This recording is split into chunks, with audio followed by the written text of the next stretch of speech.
Good evening. Good evening, family. Um, this video is at the request of Sister Alicia. I think that's how to pronounce your name. You said why you would like me to make a video. Your thing is, why can't people mind their own business? Why do they have to worry about what's going on in other people's lives? Like, I guess you just wanted to know my little 2 cents on that.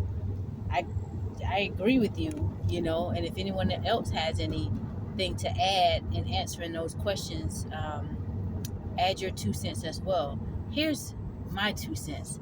They are simply busybodies, and they are busybodies.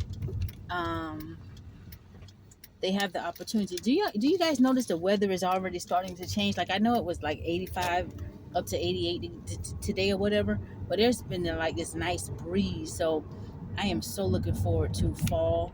I'm a summer girl, but with all the heat we've had, I'm looking forward to fall. But anyway, back to your question. My 2 cents is they're busybodies, right? They have the time to be busybodies, simply because it could be several different factors of why some people focus in on other people's lives, right? And Second Thessalonians tells us, I think Second Thessalonians tells us, chapter 3, about they're not busy doing work, tending to their own affairs. Oh, there was an accident. They're busy pretty much tending to the affairs of others, and technically they're in error. You see all these people who spend time, they first have to spend time watching someone, focusing on them, and then they start trying to you know categorize them, or just bother them, just mess with other people who are not bothering them. And like I said, it goes back to being a busybody, having the time on their hands to do that. Or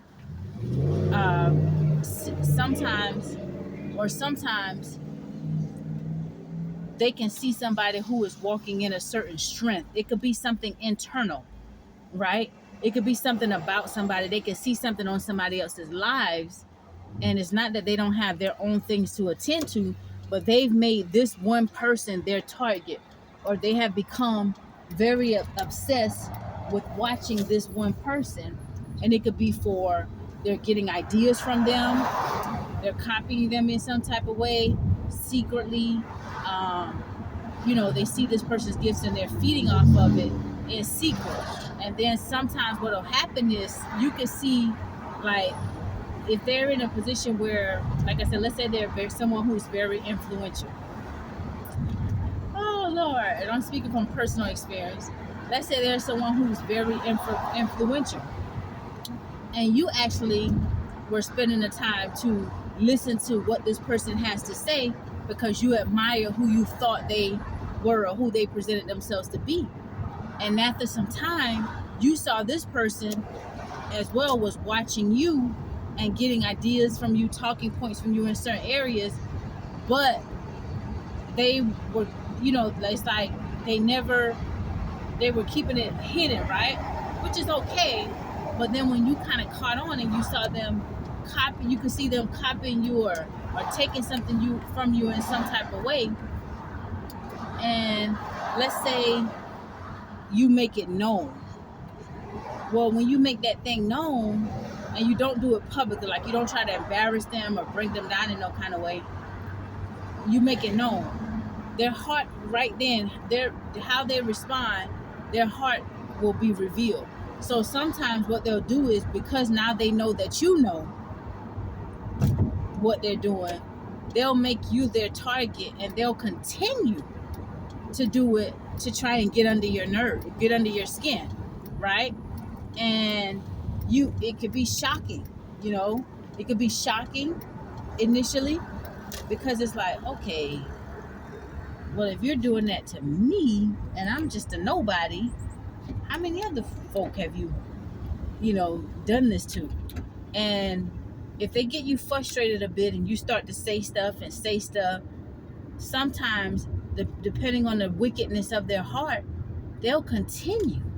and they'll even take jabs at you and try to break your spirit. And this is all being a busybody.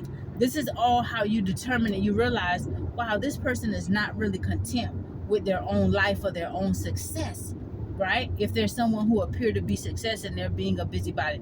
And most time people who appear to have some form of success, you're not going to really pick up on these type of subtle behaviors from them. Why? Because they can hide behind their success. They can also hide behind their influence if they're very influential. So unless it is something directly where you have a direct encounter as such, then you will know, right? They will be uncovered to you, and you will be able to see, wow, well, some people are obsessed with the lives of others because they realize they got to where they got at not authentically, right? And so when they see someone who has that just authentic nature going against the grain, you know, they want to try to knock you down a bit, or they'll try to do things to keep messing with you because I guess they feel some type of threatened in some type of way. You know, it's very, very weird. It's very, very weird behavior. But on the positive side of all of that, even with people being busybodies and stuff like that, you know, sometimes we come out of character, we clap back, we spend time on stuff, focusing on stuff, the negativity or that type of busybody behavior more than we should sometimes. But what it really does is it builds our character. It builds our capacity, you know, because over time, if you continue to just not let it break your spirit and you keep going, they're being used to strengthen you unknowingly. They're being used as your stepping stool. They're being used to show you, God can use them to prepare you for where the level he's trying to take you. You're not going to operate like that. But those folk who come at you and mess with you when they should be tending to their own affairs and keep trying to pull your energy down and get you to be unraveled so that people can look at you in a bad light, or so that people can, you know, they can kind of label you and say, oh, this person always got something, you know, it's always somebody doing something to this person, because their hand is hidden. See, this is all spiritual warfare. And so if that's the area that God is training you up in, think it not strange if you see things and it happens, it begins to happen on higher levels, right?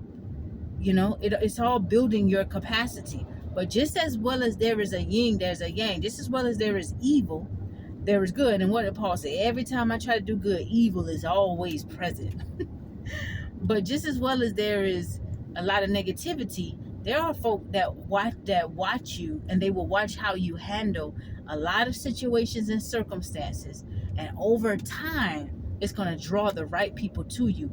Over time, because it's not really about us, right? If we pass the test, if we keep growing in Christ, it's about what God is using, how he's using us to shine our light. So I am learning to try not to personalize everything, you know, even when it comes to the busybodies. And I myself, you can't get sucked into doing that, because if you could get sucked into being a busybody. When people start coming at you like that, you'll start taking time out of your schedule and getting less of your work done to go back and watch them or what they really got going on so much. Let me see this. And then that's how you have these back and forth wars, and it's a waste of time. It takes from your productivity, your levels of creativity, you know, and it's not good to go back and be sucked in like that, you know. But low vibing people, if you're vibing high and you try to stay positive and you're always full of joy, sometimes they will try to pull you down there, because misery loves company, right? But it all builds us. And like I was saying, there's a yin to the yang, because just as well as sometimes, you know, you deal with a lot of opposition, then there are people who God can use to open doors for you. There are people that God can use to say, you know what, you are constantly in my spirit, you know, I want to do this, or I want us to work on this. Or, you know, there's also people with pure intentions that are also watching you. And sometimes you help people that may not speak out or may never say anything, but they're watching how you handle certain situations. They can relate to some of the things that you're going through, and they may have never had the words to put behind it, or not really understood a lot of it. But by you continuing to show up and stand up to these tests, these trials, and explain things in a way sometimes that people can understand, and even be bold enough to share and speak on things, because a lot of times people are afraid when they start going through certain situations, they don't want to ruffle no feathers. Just, oh, I'm gonna just leave it alone or whatever. But when you can speak on things in a way where people can try to understand you, it helps. It helps people realize, oh dang, so this was done to me also. I wasn't the only one. And it's just all it helps. It benefits us. What doesn't kill us only make us stronger. And without faith, it's impossible for us to please God. And a lot of trials and opposition, even the busybodies, they help us. They help build our faith. They help build our resilience. Without any type of opposition, how could we grow stronger? That's just like, like I went to the gym earlier this morning and I worked out or whatever. So without me getting on those weights, using those weights, the resistance, how could I ever build my muscles? I hear a lot of the guys who lift weights all the time, they'll say, oh, you build to, you burn. The burn is the pain. You're tearing the muscles down. And when you go and rest and recover, your muscles build back stronger, So how could we build those spiritual muscles if we don't have the opposition? So I'm learning to, as I always say, you guys always hear me say, just move around it. It's a process. God doesn't perfect us overnight. And the area that you're constantly being attacked in, that's the area God is raising you up to, be strong in and be dominant in. So trouble don't last always. Trouble don't last always. Yes, it don't last always, baby.